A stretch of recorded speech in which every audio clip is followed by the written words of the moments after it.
Good afternoon, colleagues. I think let's give it maybe 2-3 more minutes, and then we'll get started. Thank you.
All right, I think some colleagues may still be joining, so but in the interest of time, I propose we get started.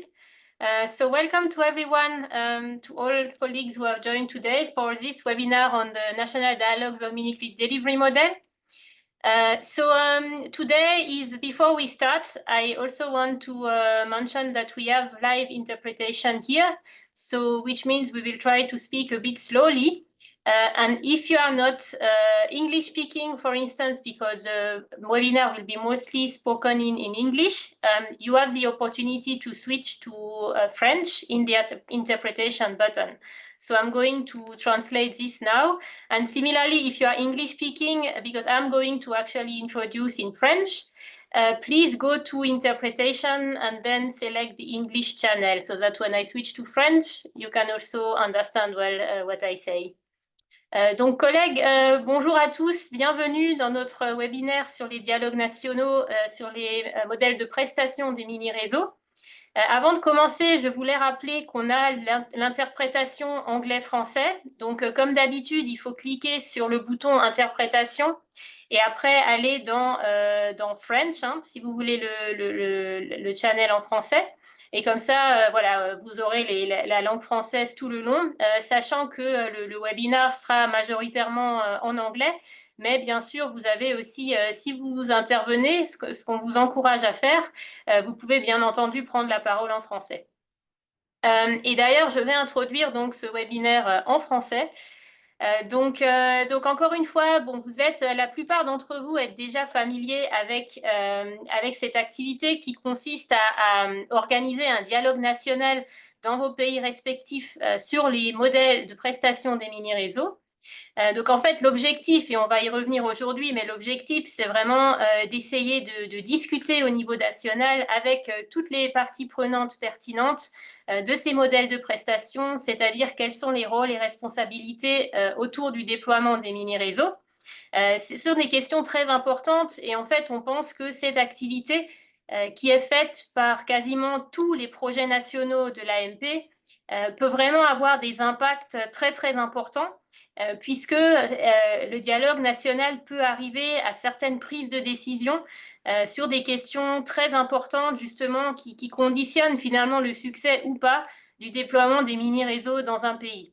Et donc, ce qu'on veut vous présenter aujourd'hui, c'est un guide qu'on a développé au niveau régional et qui a été partagé d'ailleurs ce matin par email, où on propose finalement une approche pour mener ces dialogues nationaux. Et on rappelle évidemment aussi dans le guide un petit peu quels sont les objectifs et puis aussi quels sont les liens avec d'autres activités que vous pouvez mener dans le cadre de vos projets AMP. Donc aujourd'hui, Jacob, qui va s'introduire dans un instant, va présenter ce guide qu'il a lui-même développé. Et donc, on va vraiment, on espère aussi qu'on aura beaucoup de commentaires de votre part et de réactions, puisque l'objectif d'aujourd'hui, c'est pas juste de présenter ce guide, mais aussi, bien sûr, d'avoir vos réactions. Et on note aussi que ce guide donc vous a été partagé ce matin. C'est encore une version préliminaire, hein, un projet.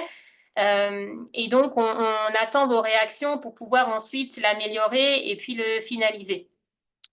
Donc, sur ces mots, je vais donc dès à présent introduire Jacob. Donc, Jacob Schmidt-Reindl, c'est donc l'expert international qui a travaillé sur ce guide pour le projet régional de l'AMP.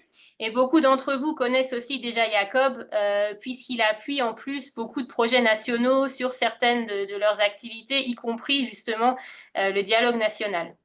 Voilà, donc sans plus tarder, je vais donc donner la parole à Jacob. Et puis encore une fois, donc n'hésitez pas à réagir et à vous faire entendre sur cette question, puisque vous commencez, beaucoup de projets nationaux commencent justement la mise en œuvre des dialogues nationaux. Merci et à toi, Jacob. Thank you very much, Christelle.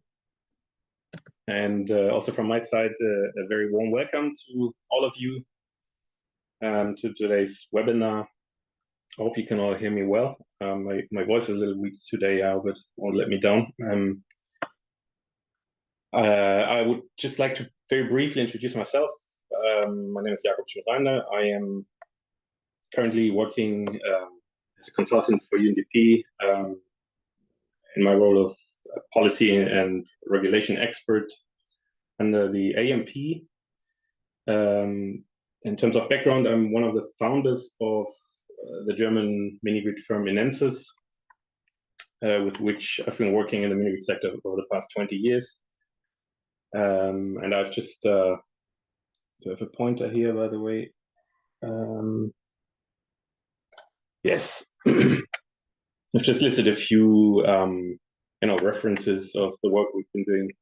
For instance, setting up the $40 million rural renewable energy project in Sierra Leone, funded by FCDO, implemented by UNOPS with our support for more than 90 minigrids, private sector driven.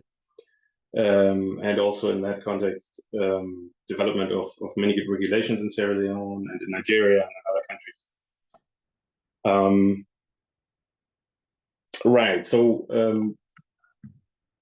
today we would like to discuss the national dialogues as presented by Christelle. I was already involved during the design phase of the AMP a few years back, and during that time we established the concept of national dialogue. It's not a new thing as such, but we decided to establish it as one of the key pillars of the AMP, because we are of the opinion that that is a crucial aspect, and why I will go into that in a minute. And it's on this basis that we've now created this guidance note for conducting national dialogues, which we would like to discuss today. Christelle, can you confirm it's downloadable already? It's on the AMP platform as shown here? Yes, it is already uploaded, and it has already been shared also by email. All right, good. And in terms of agenda, we would like to start with the question of why we actually need national dialogues, and then followed by the question of what are mini delivery models. I mean, there are different understandings, interpretations, definitions of this term, but we would like to discuss what we understand as Minigrid delivery models. And then we would like to discuss the methodology that is presented in the guidance note as a, let's say, a basis or reference for this process in the form of a best practice case. So we want to discuss that and then finish with next steps. So why do we propose to conduct national dialogues in the Minigrid context? First of all, I think we can all agree, everybody who works in the sector, that our common overarching goal is to provide universal access to energy or to reliable electricity.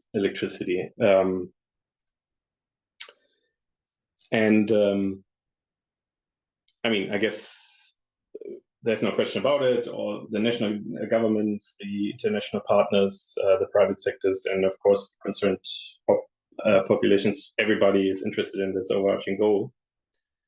And at the same time, we also agree that part of the, let's say, the technology mix that's required will always be in let's say, in most sub-Saharan African countries are mini-grids, at least for those areas which are, which are remote, which are currently not reachable for the national grid, and where mini-grids are basically the best solution to provide electricity, at least until the main grid arrives.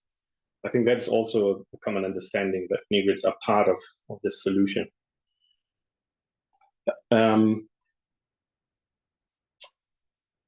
it is also no secret that it is essential to create an enabling environment or conducive frameworks for successful mini-grid markets, especially since in, let's say, many countries, not all, but in many countries, the private sector is needed to come in and to develop mini-grid projects and to operate them also in the long term. Therefore, it is even more important to create the right enabling environment, of which the mini-grid delivery model is a very important part. We'll get into that question in a minute also.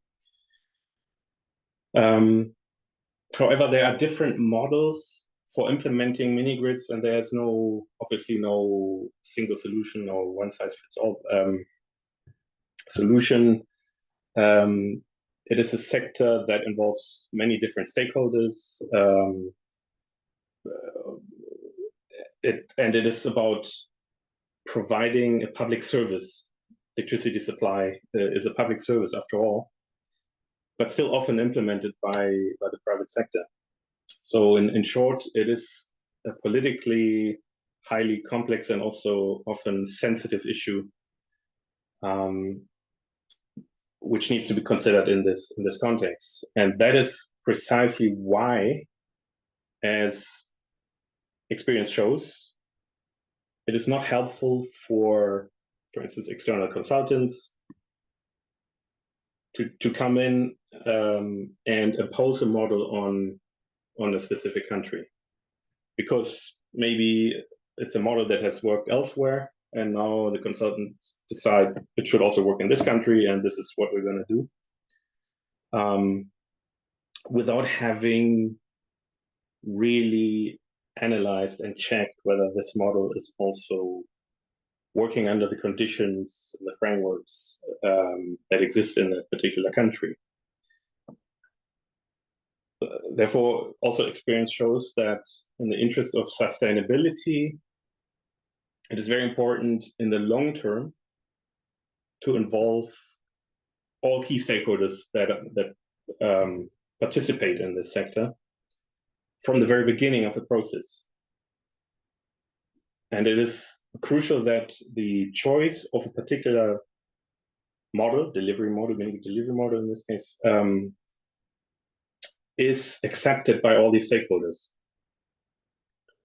The respective political stakeholders, the private sector, of course, the affected population, they must all be convinced that the model is well suited and can be effective. And that is why we propose organizing a national dialogue to discuss the related issues, the key aspects, with the aim of ultimately finding a solution that everybody can accept, that all stakeholders can accept. And if we look at this causal chain, it seems quite logic that, at least for some countries, the step of national dialogue can form an important basis for making sustainable development scalable and to reaching this ultimate goal in the end. So that is why we are suggesting national dialogues. And now the question of what are actually Minigrid delivery models. So in our definition, as I said before, there are different views on this, but in our definition, a Minigrid delivery model is essentially described by the key framework parameters of the respective country. The model is basically based on the question of to what extent does the government want to have control over the assets, the ownership, essentially, but also the long-term operation. How much public funding is the government, together with international partners, ready to inject into the market? What are the tariffs that the government would like to impose or is able to accept as a result of the public funding? What is the envisaged approach to procure, for instance, the private sector to implement, but also to select sites and allocate sites to operators? And ultimately, what is the required framework to make this all happen? And as long as these, or at least some of these aspects, are not clearly defined, the national dialogue can now help to find answers so that the likelihood of many delivery models fitting those frameworks can be significantly increased.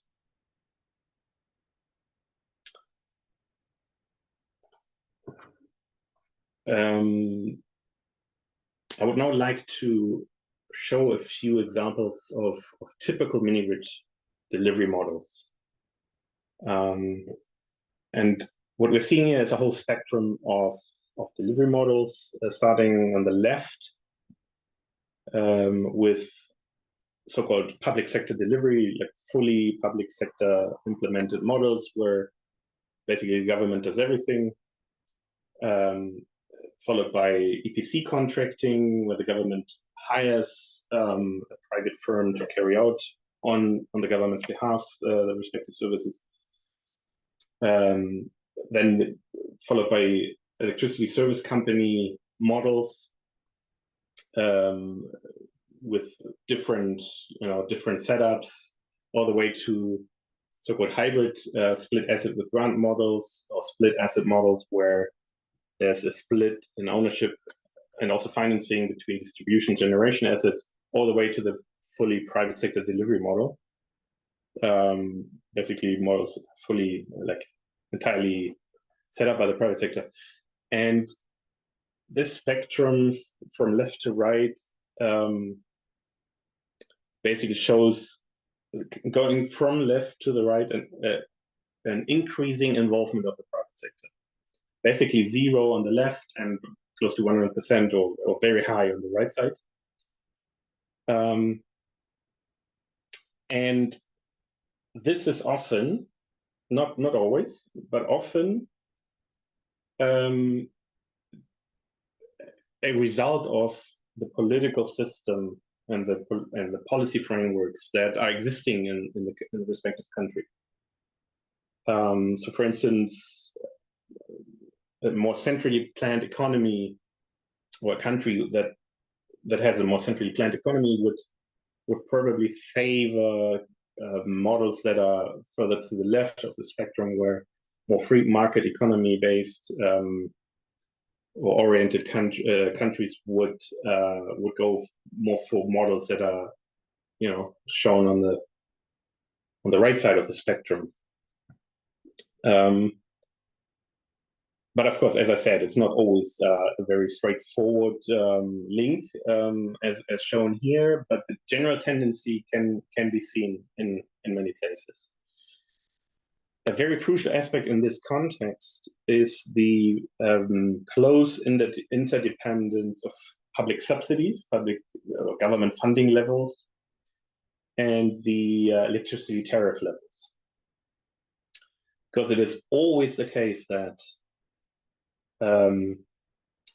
the lower the desired tariff, let's start here on the left. Let's say government wants to see a very low tariff imposed or applied. The higher the public subsidization that is required. Or on the other hand, or on the other side of the spectrum, the lower the public contributions in terms of capex funding, the higher the resulting tariffs, because then there's a higher degree of private sector involvement, also in terms of co-funding, and as a result, the tariffs would increase. On the very left, we're seeing that there's even the need for subsidization, also not only on the capex, on the initial investment, but also on the ongoing operational expenditure side. That is because tariffs could and are in some cases too low to actually cover the ongoing costs, so that the government has to come in and even subsidize in various forms these tariffs which are too low.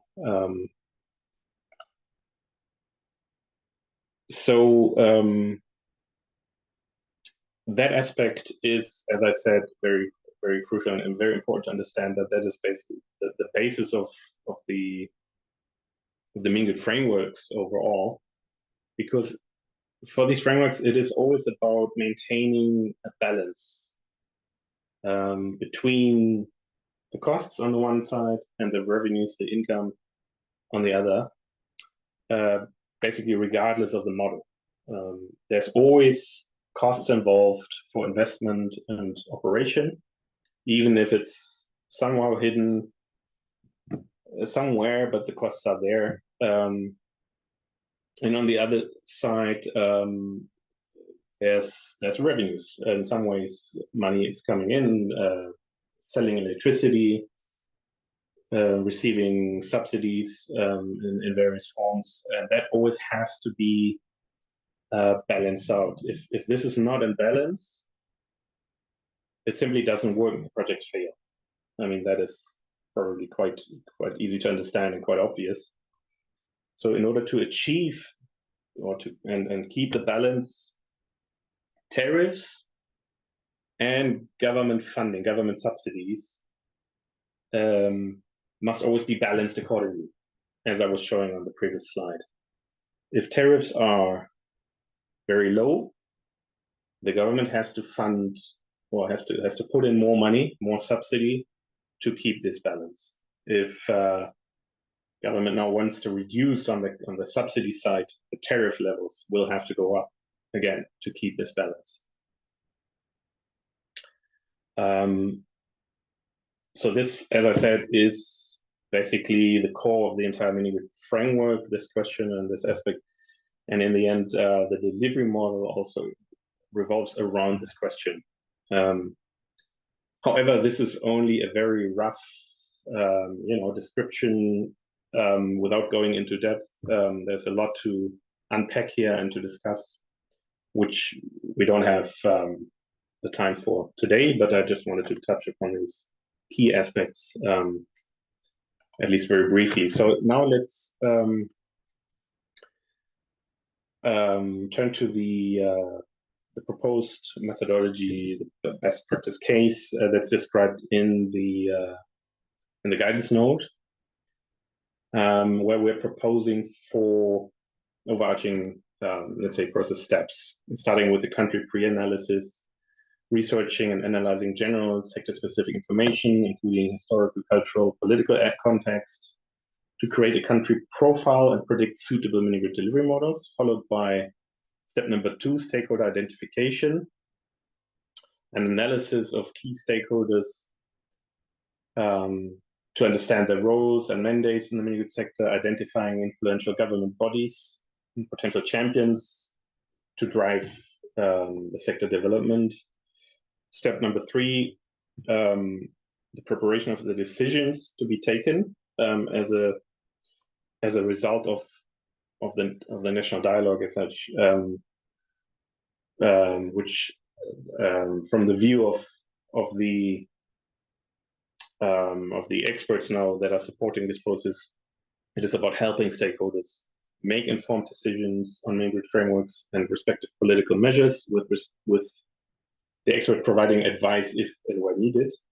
And then finally, number 4, implementation of the decisions taken, where it is about supporting government agencies in implementing the decisions made, for instance, creating new policies, new laws, regulations, or making certain adjustments to existing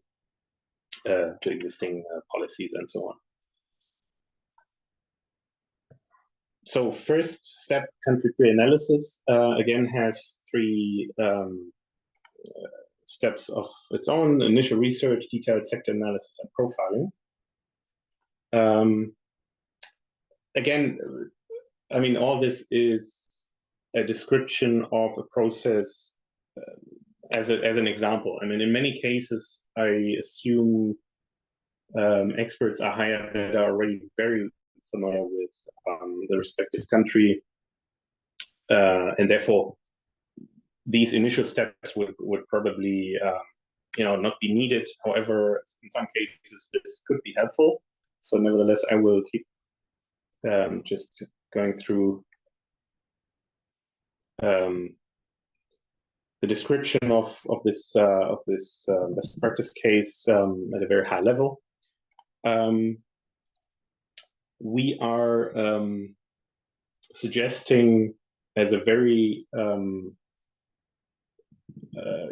first step to roughly divide or to allocate the country to one of these 4 quadrants that would give a certain indication already what direction one might have to take in this country.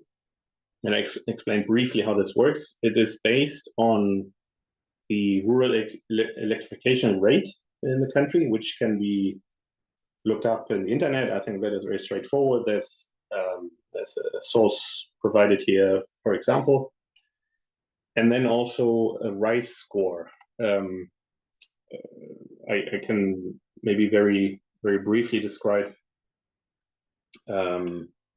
what we mean by that. So it's what does RISE actually stand for? Regulatory Indicators for Sustainable Energy. It's basically a snapshot of a country's policies and regulations in the energy sector. And it has different indicators. Here we're looking at indicator number 4, which assesses the maturity of the mini-grid framework. And we can see with the score, whether it's high or low, how mature the market seems to be in terms of mini-grid framework development.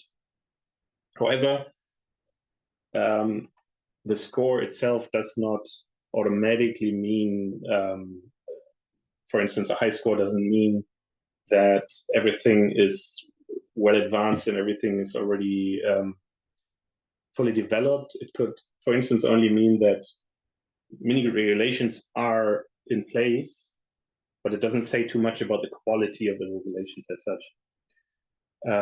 However, it gives an early indication. So quadrant 1 with a low rice score, so apparently not very well developed in terms of mini-grids, but high rural electrification rate, could indicate that these are countries that anyway don't have a a real potential for mini-grids. There's no need for frameworks. They already have almost everybody connected.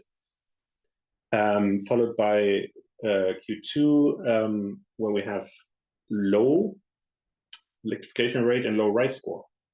So that's where it gets interesting. We have a lot to do in the rural electrification sector, and we seem to have lacking frameworks and so on. Q3, again, low electrification rates, but high rice score.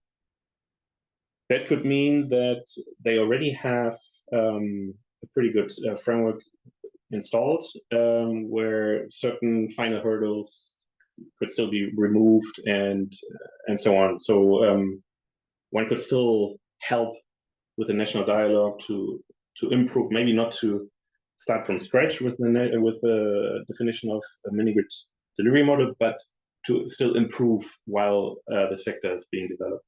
And then finally, Q4, we have high rice scores and high electrification rates.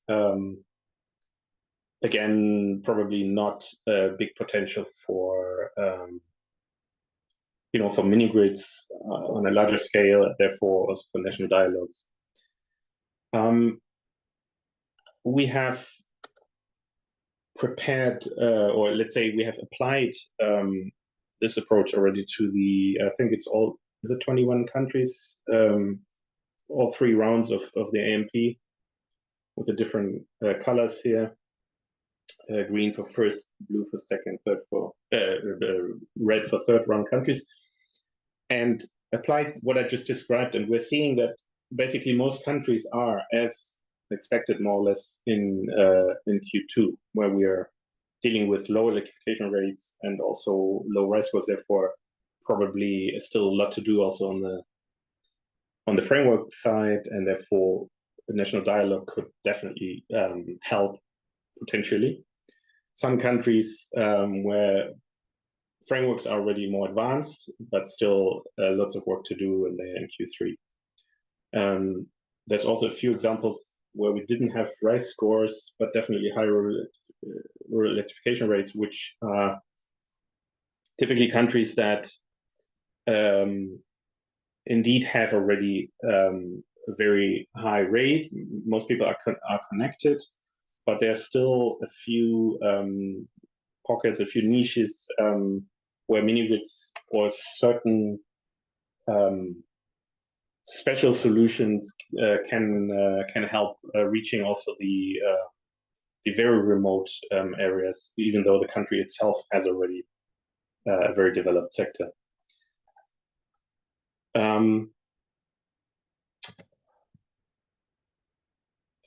Step 2 of this, or the first step, the second understep, basically deals now with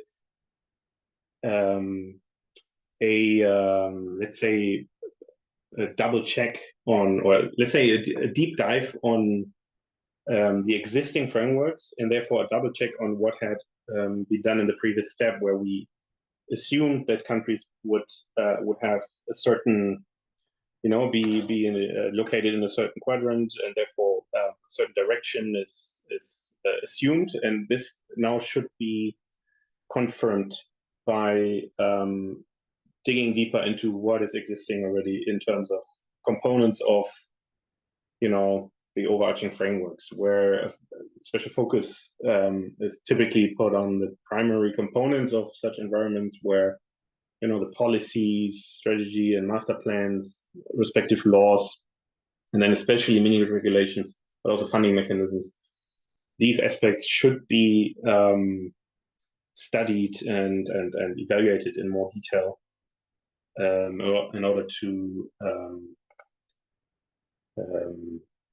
understand better the current situation in the country while preparing basically the approach to be taken during the national dialogue.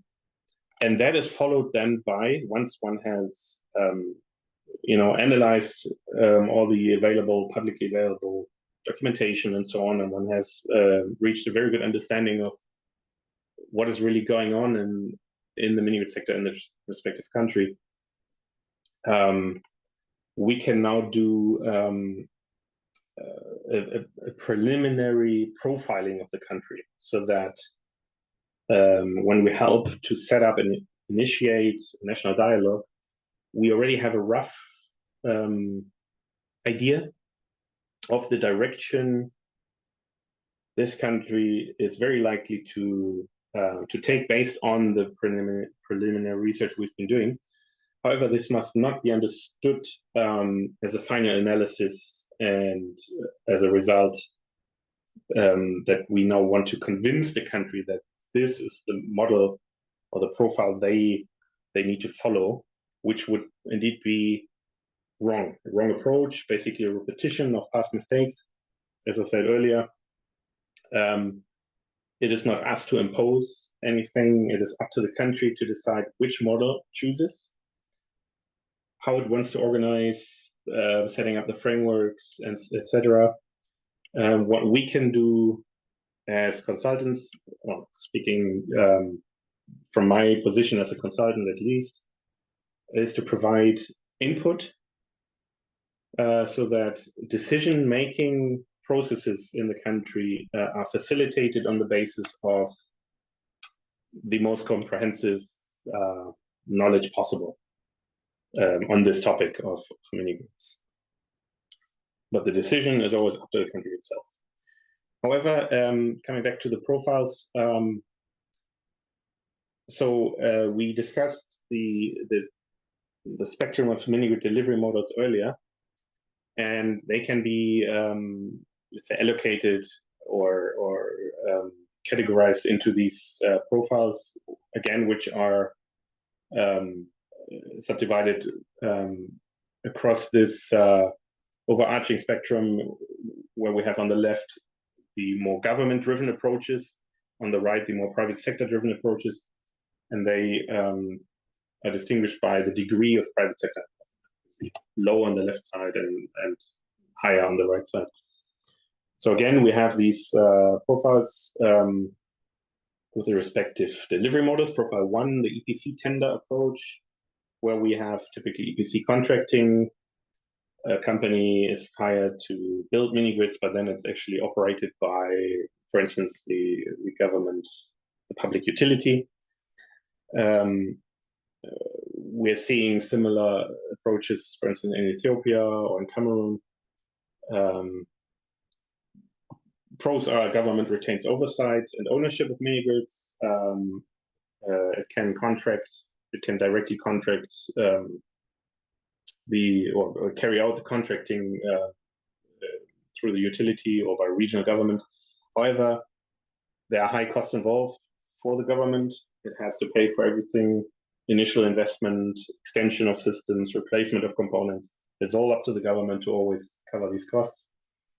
And not surprising, in some cases, there are challenges with required capacities and also financial sustainability regarding the long-term operation of the mini-grids, especially if long-term OPEX subsidies are required, which is obviously a high burden for government budgets in the long run. Then we have profile 2, the EPC and O&M tender approaches, where typically we're dealing with what we call ESCO models. They can work, for instance, based on a service charge contract, which means the government pays a certain fee to the ESCO to carry out the services. It's then a bit independent of the tariffs. It's basically cross-subsidization, usually tariffs too low to actually be able to run the business, so the government pays the fee to the company. Or it is actually tariff-based contract, so the ESCO really carries out the business based on the collection of payments from the consumers, which would usually mean it's higher tariffs. We're seeing examples for that, for instance, in Senegal and Kenya. Again, here the government retains a maximum of oversight and ownership, but it is now possible to hire specialized ESCOs who carry out the operations. But again, on the con side, high costs for the government, and again challenges with especially the ESCO service charge. That's an ongoing payment required for the government. Profile 3, minimum subsidy tender approaches, which can be, for instance, the described hybrid or split asset model approach. Government finances and owns the distribution, and the private sector comes in for the generation to then still lower the tariffs even for the generation. There could be a capex grant. We're seeing this model applied in Madagascar and Sierra Leone, for instance.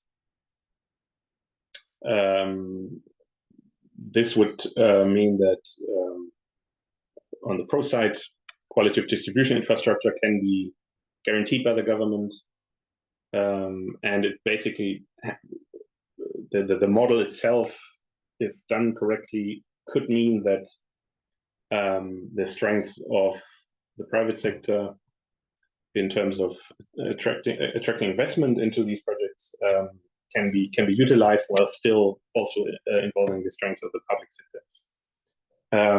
However, we've seen in practice already, of course, also issues with that, that the private sector now is dependent on the government's planning and also, implementation of the distribution infrastructure, the quality of those installations.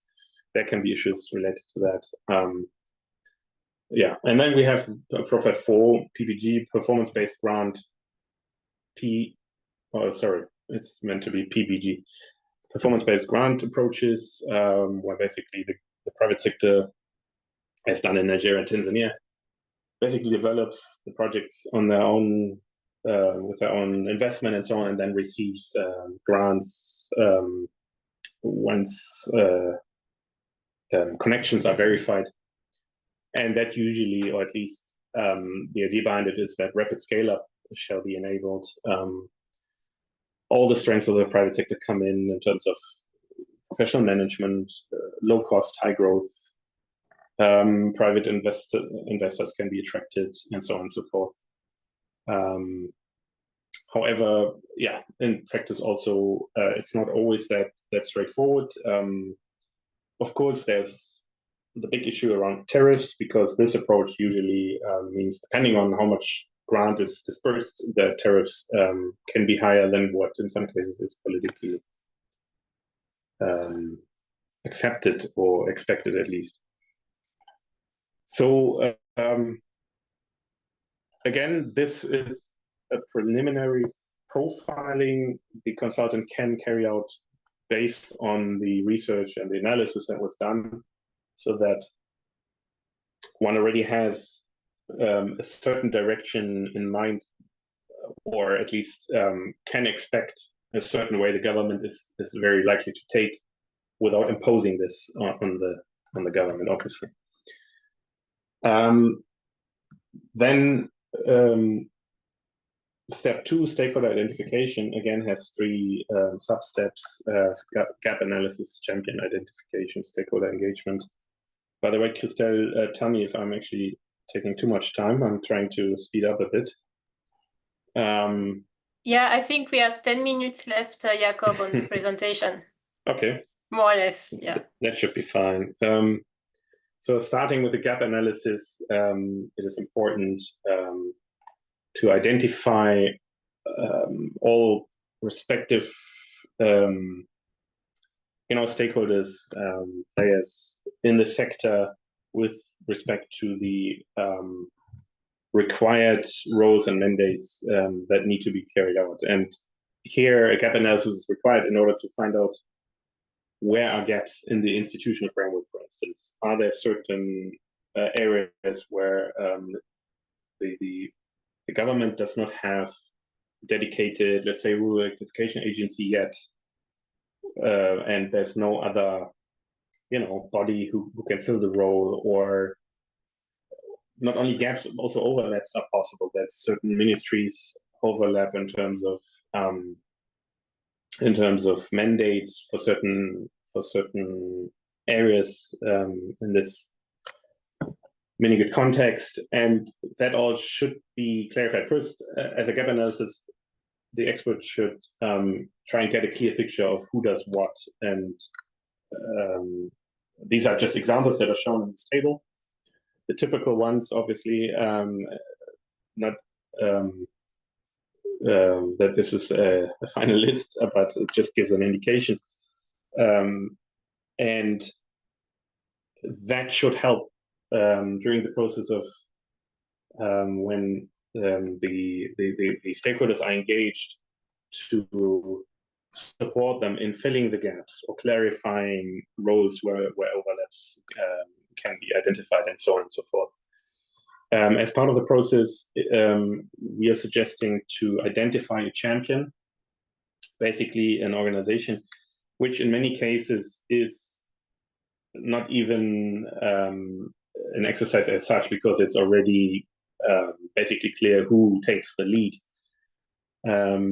But sometimes it might not be clear, and it might help to evaluate,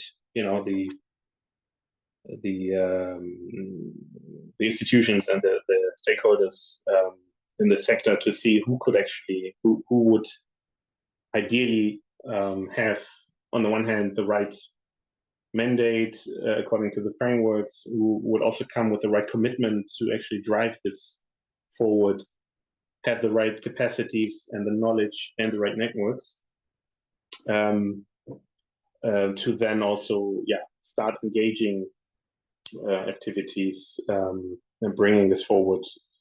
And basically it can be a task for the expert to identify such a champion through speaking with the respective stakeholders in the sector, asking, basically the question of who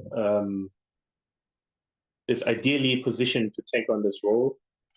And when starting the stakeholder engagement through, existing networks, certain organizations, UNDP might help the other organizations on the ground, to start then the engagement, the exchanges with the respective stakeholders, who might already have some kind of working group set up, or if not, then the expert could help forming such a working group where ideally all the important stakeholders should be present. And then again, the question of identifying and basically selecting a champion who would be not only the organization, but ideally even one person in that organization who would be basically the champion, who takes the lead, who is at the forefront and pushes and basically drives this whole process forward, which can then also be the main point of contact for the expert when it comes to providing input for the national dialogue and so on and so forth. So driving the dialogue forward is then the actual step to take. Again, ideally working closely with an identified champion, and supporting the working group in the whole process across the key subjects, which we had already earlier started, at least briefly discussing. Once again, these 5 subjects we consider the key subjects: the desired control over Minigrid assets and operation. There should be an answer to the question of how much influence does the government need or want to have over the ownership and the operational aspects of the Minigrid projects. That needs to be discussed and answered. And that already gives a very good indication as to which which part of the spectrum we were looking at is the government likely to move towards. Furthermore, the required levels of public funding. As I said, funding and tariffs are that question is basically key. How much funding is the government willing and able to commit to for the initial investment and or operating expenses? So if tariffs are supposed to be very low, is the government ready to subsidize also on an ongoing basis the operational expenditures? Very closely interlinked with the question of the desired or resulting tariffs. How much does the government want to reduce tariffs through the use of subsidies, which we just discussed, or what tariff level is politically acceptable in order to limit the use of subsidies? Is the government accepting a certain tariff which is higher, for instance, than the national, the tariff in the national grid, because the government is not ready or able to provide a certain degree of subsidization at a larger scale, especially to these mini-grid projects. Highly controversial and sensitive political subject, which, if not discussed in detail and clarified at the beginning, will come back at a later stage. And I'm saying that even as somebody who, like with our operations, for instance, in Tanzania, this is what happened to us. This was not clarified. Later on, a political decision was made. Tariffs should be drastically reduced, which obviously destroys private sector business models overnight. Sierra Leone was a similar example where regulations were set up. Everything was actually clear in terms of tariff regulation, but it was not discussed with all stakeholders involved. And later on, political pressure was put on the regulator to change regulations, reduce tariffs, which meant higher subsidy levels were needed. That shows it's always interlinked, as I was showing. That balance, if one wants to implement mini-grid projects, that balance needs to be kept. But if you touch the tariffs, you have to also touch the subsidies. That is a given. But it's important to discuss these subjects during the national dialogue. If not, it will come back and it might harm the sector in a very severe way. But then also the procurement and site allocation approaches need to be discussed. Does the government want to centrally procure operators and control site selection in the form of a tender, for instance, or does the government want to leave it more open? This would be more like a PPG approach, where companies can now come in and pick sites that they want to select. Different approaches. It can also be, I didn't mention that before, of course, these kind of models can also work in parallel in the same country. For instance, in Nigeria, the tendering approach and the PPG approach are being implemented in parallel. That does not doesn't mean that only one way can work. If properly regulated, it can also country can also choose several different models in parallel. And then finally, is the government ready to put in place an appropriate regulatory framework, including required tools to implement the envisaged mini-grid policies? These questions regarding especially tariffs, and then also the way the operators are selected and sites are selected, and all that ideally is properly regulated under a regulatory framework. Of course, some countries choose to go for regulation by contract. That is also, again, to be seen in relation to the political system in place.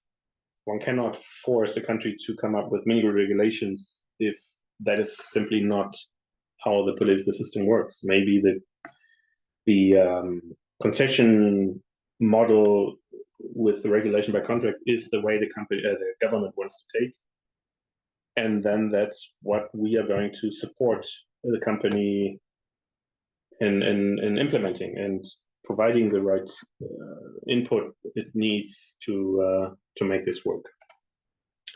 So finally, when these decisions are taken, it would make sense to help set up a roadmap with an action plan, breaking down process steps for each of these aspects addressed. For instance, let's assume regulations need to be set up. What are the timelines? What are the roles? Who does what?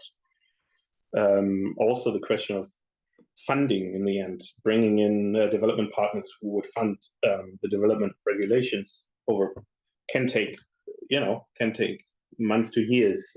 Such a process. All that should be laid out very transparently, so that the decision makers and the actual organizations implementing those decisions have a good basis they can work on.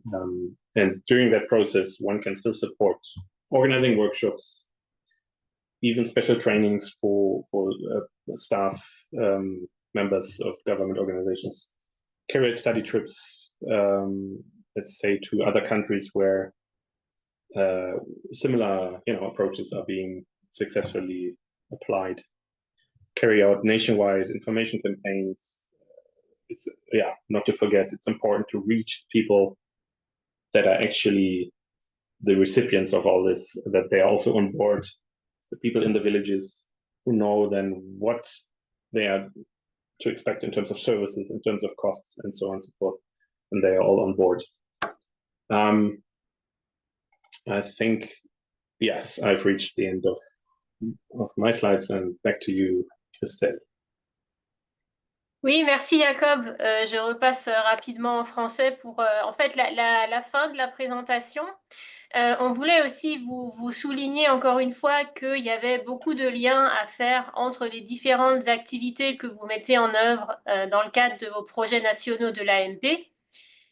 Et que le dialogue national finalement devait être mis en relation avec certaines de ces activités, et aussi que en fait les activités, on pouvait les voir suivant un petit peu leur perspective qui est à plus ou moins court ou long terme. Donc là, sur le tableau, on a résumé les choses de manière très... bon voilà, c'est un petit peu abrégé et simplistique, disons. Mais pour vous donner un petit peu une idée de comment on peut voir les choses, c'est que le dialogue national, c'est un petit peu une perspective immédiate. C'est-à-dire qu'on va le mettre en œuvre là, tout de suite, hein, pour justement essayer de toucher à des questions, comme l'a bien expliqué Jacob, qui sont extrêmement importantes pour déterminer l'évolution finalement du secteur des mini-réseaux. Et donc ça, c'est vraiment une perspective court terme qui regarde notamment la question du marché de l'énergie, c'est-à-dire quelles sont finalement les barrières en termes de réglementation et autres, qui devraient être considérées et finalement révisées pour pouvoir faire en sorte que le secteur se développe. Après, vous, dans le cadre de tous vos projets, vous mettez aussi en œuvre des mini-réseaux pilotes. Là, c'est aussi une perspective assez court terme. Et finalement, le dialogue national peut servir à définir un modèle de prestation qui va être testé, qui va être démontré dans le cadre des mini-réseaux pilotes. Ça, c'est le cas qu'on essaye de promouvoir au sein de l'AMP, puisque dans beaucoup de projets, vous essayez finalement de faire un peu évoluer le modèle de prestation qui est finalement en place en ce moment. Et donc, les mini-réseaux pilotes de l'AMP peuvent donner une bonne opportunité finalement de démontrer une nouvelle approche, quelques innovations sur le modèle de prestation qui ensuite, bien sûr, si la démonstration est réussie, pourrait mener à adopter le modèle de prestation à plus grande échelle. Et là, on passe justement sur une perspective plutôt à moyen terme, où on est plus dans une dynamique de développement des pipelines de projets. C'est-à-dire que dans vos projets, beaucoup d'entre vous, vous regardez également, vous essayez de voir quels sont par exemple les sites propices aux mini-réseaux dans le pays. et vous aidez finalement le secteur pour essayer d'avoir plus de projets de mini-réseaux qui soient en préparation et qui puissent ensuite être financés et mis en œuvre. Et donc là, encore une fois, si le modèle de prestation a été clarifié, un petit peu, il y a eu un modèle consensuel qui a émergé, ça peut fortement aider finalement le secteur à se développer et le pipeline peut ensuite permettre finalement d'avoir des projets prêts qui peuvent ensuite être mis en œuvre. Et ensuite, on passe à une perspective à plus long terme, et là, ça touche aux études de dérisking, donc le DRE, qui sont aussi mises en œuvre dans tous vos pays, puisque là, on a une vue plus holistique finalement du secteur des mini-réseaux. On va regarder tout un ensemble de risques qui empêchent pour l'instant le mini-réseau, le secteur, pardon, d'attirer des investissements privés. Et donc là, on va regarder des risques qui sont, comme dit, assez variés, qui touchent aussi au marché de l'énergie, mais aussi à d'autres risques, notamment les risques des capacités des développeurs, par exemple, des risques liés au secteur financier, des risques même macroéconomiques. Donc là, on est plus dans une perspective de long terme, et l'étude RAE, les résultats de l'étude RAE, vous permettront un petit peu de voir quelle est finalement la voie à suivre, encore une fois, sur le long terme, pour attirer progressivement de plus en plus d'investissements du secteur privé en mettant en œuvre les mesures qui sont recommandées dans le cadre de cette étude.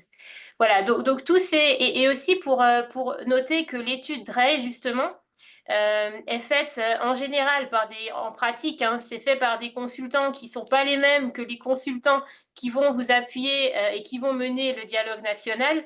Et donc là, il est extrêmement important de coordonner, de faire en sorte que ces consultants aussi aient des opportunités d'échanger, puisque l'étude qui est faite au départ, donc ce que Jacob a décrit sur un petit peu l'analyse préliminaire du pays dans le cadre du dialogue national, il y a quand même beaucoup d'un petit peu d'analogie avec ce qui est fait dans l'étude initiale du DRE. Voilà, donc là aussi, c'est pas forcément, il n'y a pas forcément un besoin que ces études soient faites en parallèle ou ensemble, mais en tout cas, il y a vraiment une nécessité de coordonner les choses pour que si, par exemple, des consultants ont d'abord travaillé sur le dialogue national, ils puissent voilà, donner tous ces résultats aux consultants qui pourraient ensuite travailler sur le DRE ou l'inverse, pour que voilà, il n'y ait pas de doublons et que le projet soit vraiment bien, il y ait une bonne synergie qui soit faite entre les différentes activités. Voilà, donc c'était un petit peu un point qu'on voulait ajouter avant de conclure.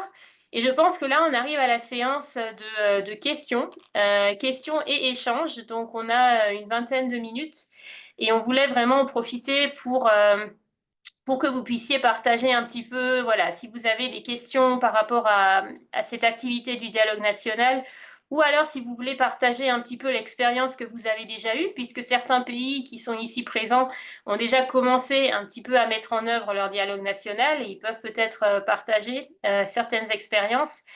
Et puis après, on pourra voilà, passer un petit peu aux prochaines étapes. Voilà, la parole est à vous.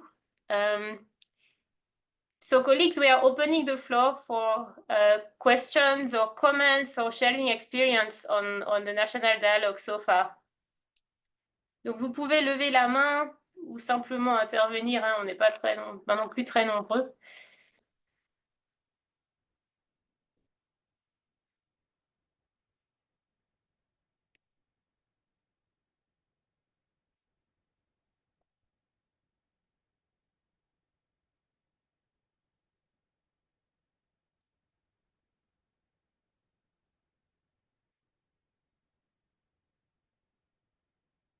Oui, Roger, allez-y. Ouais. Bonjour Christelle, bonjour à tout le monde. Je m'excuse, j'ai pris la rencontre un peu en retard. J'avais une contrainte au niveau du PNUD, du bureau pays du PNUD. Donc, je m'excuse pour cela. Alors, je voudrais revenir donc sur le dialogue national en lien donc avec l'élaboration donc du plan de mini-réseau pilote.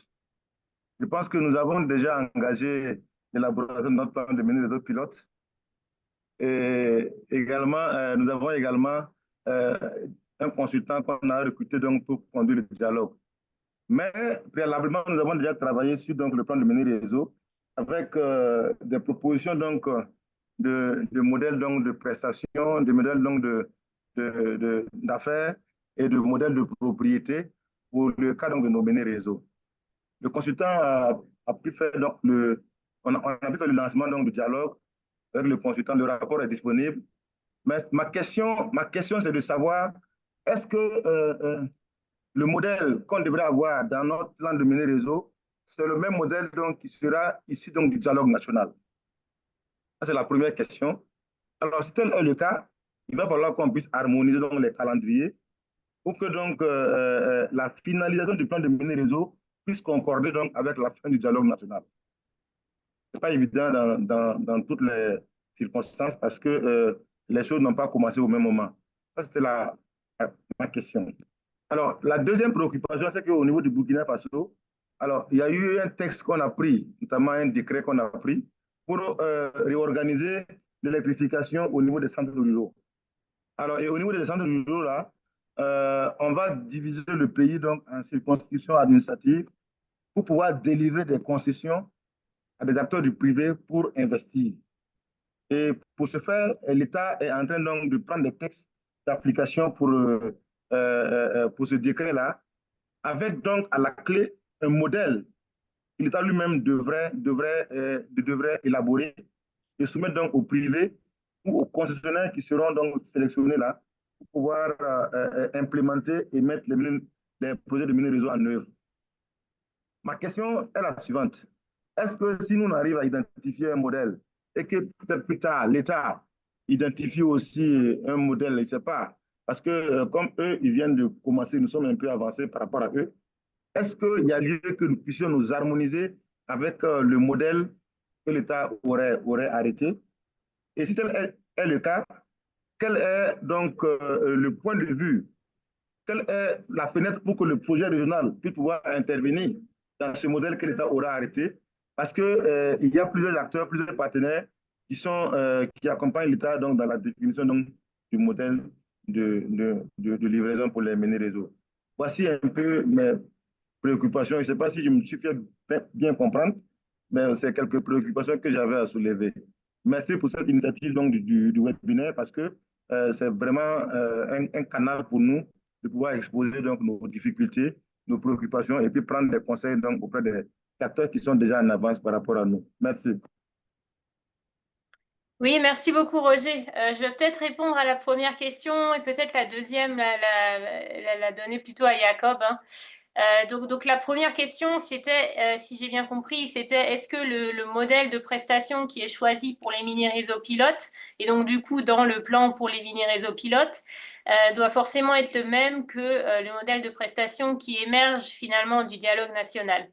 Là, je pense que la réponse, bon, il y a pas, je pense que, disons, la réponse simple, c'est non, pas forcément, puisqu'on est bien conscient que le modèle qui émerge du dialogue national, ça peut prendre du temps. Et donc, c'est pas forcément une décision qui va être alignée finalement avec le calendrier du projet, puisqu'on sait que le projet, on est tenu par un temps très court de choisir le modèle et de mettre en œuvre les pilotes. Mais cela dit, c'est sûr que idéalement, oui, c'est-à-dire que idéalement, ce serait bien que le modèle de prestation choisi pour les pilotes serve déjà finalement à démontrer quelque chose qui puisse contribuer aux discussions du dialogue national et finalement faire un peu avancer les choses, puisqu'on aurait déjà un exemple concret et puisque ça permet aussi parfois, bon, quand on discute autour d'une table, on n'a pas forcément non plus des questions sur des éléments très concrets qui vont seulement venir quand on met en œuvre un projet précis. Ça, on peut le voir parfois. Il y a parfois des questions qui émergent quand on pense à un projet en particulier et qui peuvent du coup alimenter les discussions qui se font plus, disons, les discussions plus générales au niveau national.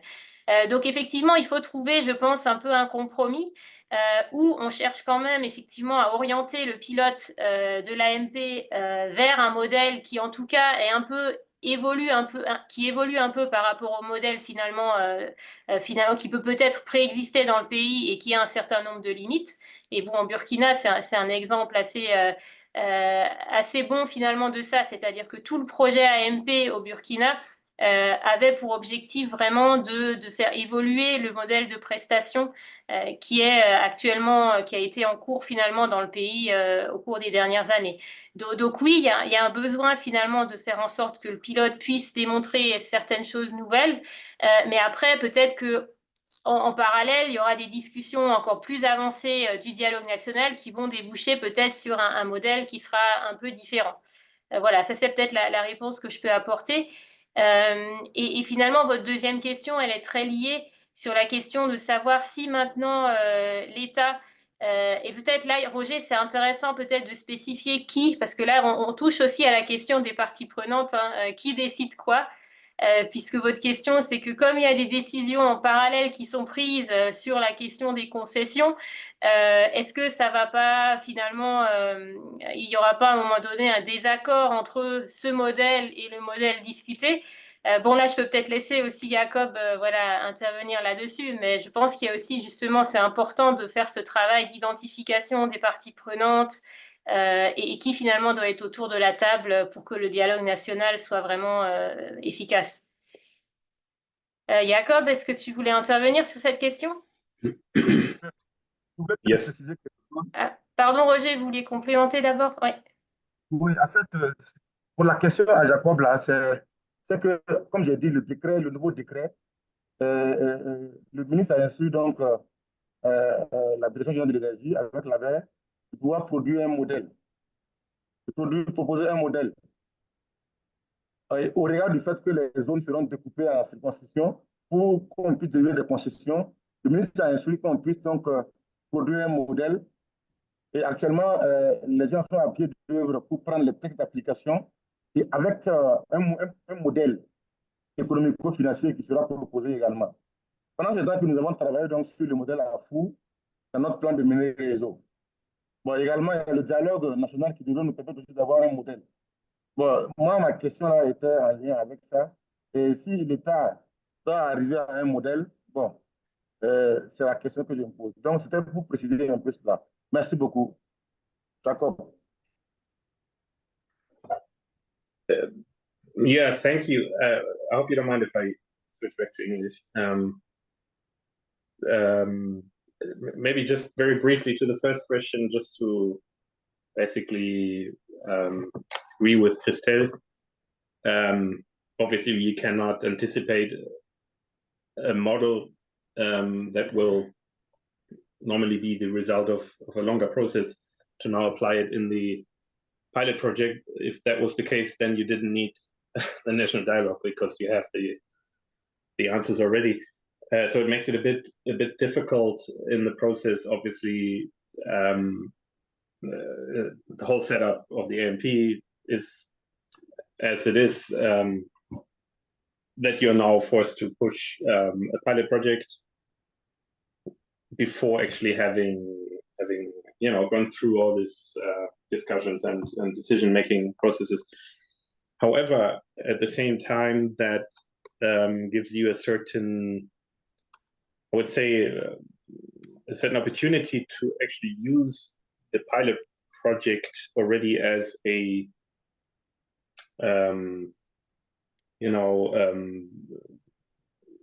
what can you call it, as a test case where certain key questions can already be discussed, even if it's done in a very accelerated sort of manner, but you are already addressing key questions for the pilot project, which are the same questions for the entire, let's say, entire sector. So one can think that a little bit in parallel and start working on this national dialogue while developing the pilot, if you know what I mean. And I think to a certain extent we have been doing this also already together, addressing certain points that are related to this small pilot project, but they are actually at the same time simultaneously addressing the entire sector as a question that needs to be solved.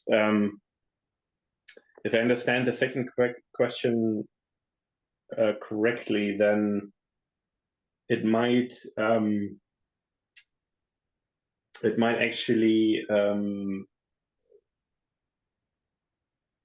basically lead to an aspect that I maybe should have also, that I probably didn't really address, the fact that all this can obviously only work if the decision-making power is also existing, meaning, of course, you can have a national dialogue with parties involved that all have very good intentions, but at the end, the final decisions are not taken by those who do the dialogue, but by a higher power in the government who doesn't care about what was discussed in the worst case, and takes a decision that is completely contrary or does not fully align. Therefore, I should have, and maybe it's something we should still address, I should have said that obviously when identifying the stakeholders, carrying out the gap analysis, identifying a champion, working with the working group, that should also be at the same time done in a way that it is clarified that, or the gap analysis should also answer the question, who decides what, who is really at the top of the decision-making process, and if it goes all the way up to the highest office, then that's what needs to be done, which is often the case when really new laws need to be set up. Of course, when the framework as such is really in parts completely rebuilt, let's say. So if I understand your question correctly, my advice would be try and involve everybody, especially also those who make the decisions in the end, so that whatever is decided here in terms of models or in terms of also framework related decisions that define the model, it should not be done, apart from other stakeholders that in the end would still play a strong role in making these decisions. So I don't know what that means in practice for you, how difficult that would be in the end to involve all those stakeholders. That would be my strong advice, to make sure that they are part of the working group, and it is discussed with them. All these questions we were looking at today, and there might be others that are important, that it is discussed jointly with them, and a decision is made on key questions jointly, so that especially when, and in your case, I know that it's the case, you want to involve the private sector, you want to attract private firms to play a strong role in the Minigrid market, ideally invest. The basis for that is to create trust, to provide clarity to those companies, that they know the frameworks that are set up, and the model that is basically, or can be different models, as I said, but that are selected are models that are not going to change overnight within the next few years or whatever, that they can rely on a strong foundation, which of course is the case if all stakeholders and especially decision makers are involved in this process to make these decisions. The worst thing that can happen for the sector as such is that there are certain decisions made in the models that attract the private sector, but then halfway through the process of developing projects, things are changed again, and investors are scared away. That's what you want to avoid for Burkina and for other countries, obviously too. Am I answering your question, or did I kind of miss the actual objective? I don't know, Christelle, can you Oui, je pense que ça répondait à Roger. Et peut-être juste un point que je voulais ajouter on n'en a pas trop parlé, mais c'est vrai que nous, on encourage aussi fortement que vous impliquiez aussi les partenaires qui sont très impliqués dans le secteur des mini-réseaux, que ce soit la Banque mondiale, la Banque africaine de développement. Évidemment, nous, on leur parle au niveau régional, on a des échanges et puis on les informe de ce qu'on fait et qu'on voudrait travailler ensemble sur certaines activités. Mais en fin de compte, bon, c'est vraiment au niveau national que ces partenariats peuvent se nouer. Et on encourage que vous impliquiez aussi ces acteurs dans le dialogue national pour qu'il y ait vraiment, puisque encore une fois, ils ont souvent des programmes plus importants que l'AMP en termes d'investissement. Et donc, ils ont aussi une influence qui peut être importante et qui peut vraiment, ça peut aider aussi à mener le dialogue. Donc voilà, c'est aussi une recommandation qu'on peut faire pour qu'il y ait vraiment les bons acteurs autour de la table.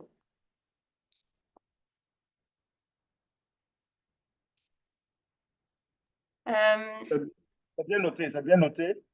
Je pense que nous sommes dans cette dynamique-là. Merci bien. Merci Roger. Je pense qu'on a le temps. Il y a une main levée depuis longtemps, donc je voulais encore juste donner la parole à Monsieur Daha, je pense. Puis Oui, on passera ensuite à la clôture. bonjour. Allez-y.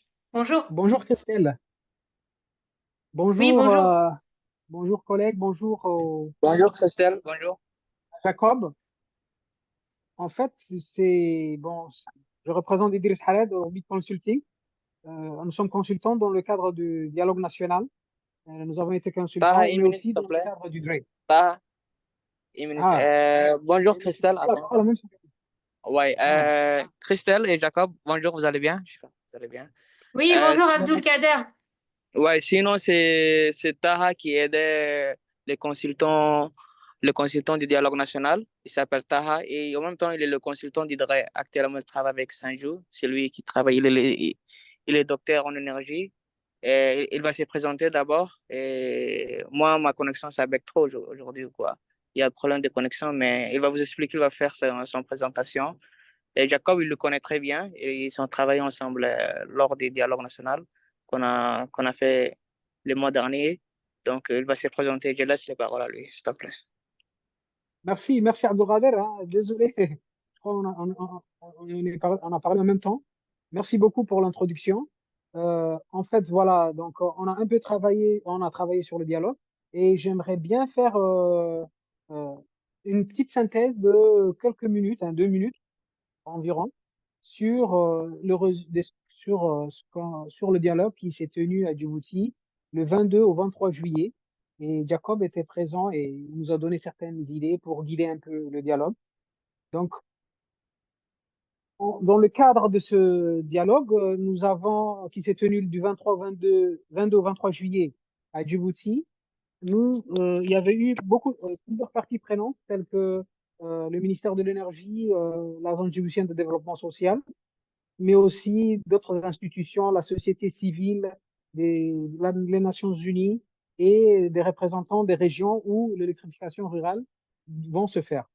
Donc, à l'issue de ce dialogue, nous avons relevé certains défis qui ont été le manque d'investissement public dans le mini-réseau, la dispersion géographique des villages, la pauvreté et la faible capacité des populations des villages à payer euh, comment dire, les frais liés à l'électrification rurale, c'est-à-dire euh, à leur facture électrique, par exemple, si il y a installation de mini-réseaux. Donc, après, nous avons fait quelques recommandations, notamment quant au modèle de gestion des mini-réseaux, où nous proposons un partenariat public-privé pour ce modèle de gestion, mais aussi l'introduction des subventions pour l'électrification rurale. Et un troisième point qui est la création d'un fonds national d'électrification rurale pour appuyer les populations à payer leurs factures, mais aussi une révision des grilles tarifaires en place. Dans le même sens, il y a le ministère de l'Énergie qui a aussi un plan d'électrification rurale. Ce n'est pas encore sorti, mais ils prennent en considération les défis qu'on a constatés, mais aussi les recommandations qu'on a données. À l'issue de ce dialogue national, nous avons fait un plan d'action, en fait, un plan d'action sur plusieurs points Mais mais l'un des majeurs points, je vais vous dire que 3 ou bien 4 points essentiels. Le premier point, c'est la mise en place d'un nouveau modèle de gestion en PPP. C'est le ministère de l'Énergie qui est en charge donc de mettre ça en place. Mais aussi un deuxième point qui est l'adoption d'une nouvelle grille tarifaire. Et un troisième point qui est un modèle d'innovation, un modèle de financement innovant pour le CAPEX et OPEX. Et finalement, bon, amélioration des cadres stratégiques et réglementation et réglementaire et institutionnelle pour réviser les lois IPP pour intégrer l'électrification rurale, finaliser la stratégie nationale et de mettre en place un mécanisme de suivi et évaluation. Donc, c'est les recommandations, les défis qu'on a pu ressortir à l'issue des dialogues. Mais nous continuons aussi le travail avec le DREI, où nous avons fait la première mission avec le consultant international pour pouvoir faire une première étape qui est de rencontrer le secteur privé, mais aussi les banques et puis de voir quels risques à éviter, mais aussi quelles propositions à faire. Et nous sommes en train d'itérer sur les données qu'on a collectées et puis de continuer à distance comment dire euh, pardon de continuer à distance la collecte de données auprès des investisseurs privés. Je vous remercie. Je crois que j'ai pas trop pris la parole. Merci Christelle, merci. Je vous laisse la parole. Merci beaucoup, Idriss et Abdulkader, pour ce partage. Effectivement, donc Djibouti, c'est un des pays qui a déjà bien amorcé le dialogue national avec un atelier initial, finalement, comme l'a expliqué Idriss, de 2 jours, finalement, où il y a vraiment déjà eu beaucoup de discussions qui ont été menées et certaines décisions qui ont été prises. Et donc, voilà, les activités se poursuivent maintenant. Donc ça, c'est une manière de faire. Encore une fois, comme l'a répété Jacob, il n'y a pas une méthode universelle pour tous les pays. Donc, c'est à chaque pays finalement de déterminer quelle est l'approche qui est la plus pertinente en fonction de son contexte et de sa situation. Mais merci beaucoup pour le partage. On arrive à la fin du webinaire, donc je voulais juste encore peut-être donner la parole à Sacha, puisqu'on a, comme d'habitude, un questionnaire à remplir. Donc, ne tenez pas compte du barcode qui était dans les slides qu'on a partagé juste avant le webinaire. C'était pas le bon, on s'excuse, petit bug de notre côté. Mais vous avez les liens dans le chat vers le questionnaire. Voilà, donc je pense que c'est tout ce qu'il y a à dire. Mais voilà, si Sacha veut rajouter quelque chose, mais sinon, on vous invite à cliquer sur le lien et puis à remplir le questionnaire qui, encore une fois, est en français et en anglais. So please, colleagues, you can now fill the questionnaire, just a feedback questionnaire. You have the link in the chat, and please don't follow the one that was in the slide deck that we shared earlier. There was a barcode, a QR code. This one is not the right one. So please go in the chat and click on the links, and we look forward to your feedback. I think on this, I will close now. I wanted to thank again all the participants. We had a very good attendance today. I think almost all the countries currently in implementation attended. That's great. And thanks a lot, of course, to Jacob for developing the guide and being the presenter of this webinar and all the hard work to support our program. And thanks also, of course, to RMI, our partner who dealt with all the logistics around the webinar and is always present to help. Christelle, merci à tous. Excellente suite de journée à vous. Thank you. Merci. Au revoir. Christelle, on a la rencontre à 15h, ça tient? Oui, tout à fait, Roger. Au revoir, Christelle. Ça fait longtemps. Thank you, everybody. Thank you. Au revoir, Bye-bye. collègues. Au revoir.